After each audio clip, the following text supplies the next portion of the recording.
अगर हम मार्केट को सुप्रीम माने और मार्केट के डायरेक्शन से ये पता लगाने की कोशिश करें कि राष्ट्रपति के चुनाव जो अमेरिका में हो रहे हैं उनका रिजल्ट क्या आएगा, तो हमें दो बातों का स्पेशल ध्यान रखना है। उन दो बातों में सबसे पहली चीज है टेस्ला का स्टॉक।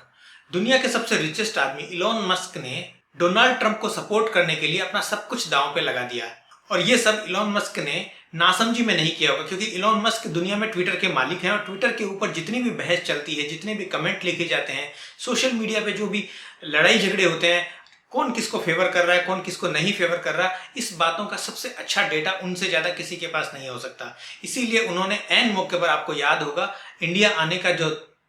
प्लान था वो कैंसिल किया था। इंडिया में जब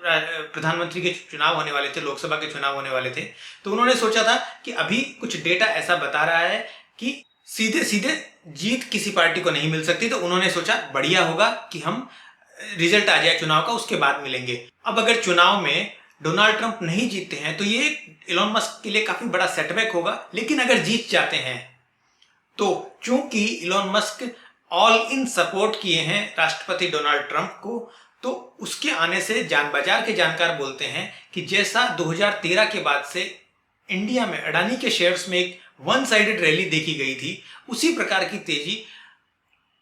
टेस्ला के शेयर्स में यूएस में भी देख सकते हैं। अब इस बात में कितनी सच्चाई है कितनी नहीं, वो तो हमारे को देखना पड़ेगा, क्योंकि 2013 के अंदर अडानी ग्रुप की मार्केट कैपिटलाइजेशन और अडानी ग्रुप के शेयर्स की मार्केट कैपिटलाइजेशन और आज जो टेस्ला की मार्केट कैपिटलाइजेशन, उसमें रात दिन का फर्क है। वो उस टाइम बहुत ही छोटी मार्केट कैपिटलाइजेशन के शेयर थे और आज टेस्ला लगभग 800-900 बिलियन डॉलर का ऑलरेडी स्टॉक है, तो वहां से 10 गुना 5 गुना होना इतना आसान बात नहीं होता। लेकिन फिर भी ये एक बेहतरीन इंडिकेटर है, बिकॉज टेस्ला का शेयर जहां जाएगा कम से कम शॉर्ट टर्म में वो हमारे को बताएगा कि राष्ट्रपति कौन बन रहा है। दूसरा इंपॉर्टेंट पॉइंट है बिटकॉइन। अगर बिटकॉइन में रैली आती है तो बोलते हैं कि एक अल्टरनेटिव एसेट क्लास में रिस्क ऑन ट्रेड स्टार्ट हो जाएगा। रिस्क ऑन ट्रेड का मतलब ये हुआ कि जो ये बिटकॉइन, क्रिप्टो करेंसी और दूसरी जो इमर्जिंग मार्केट्स की तरफ मनी फ्लो है वो होएगा, ज्यादा मात्रा में होएगा। इस वजह से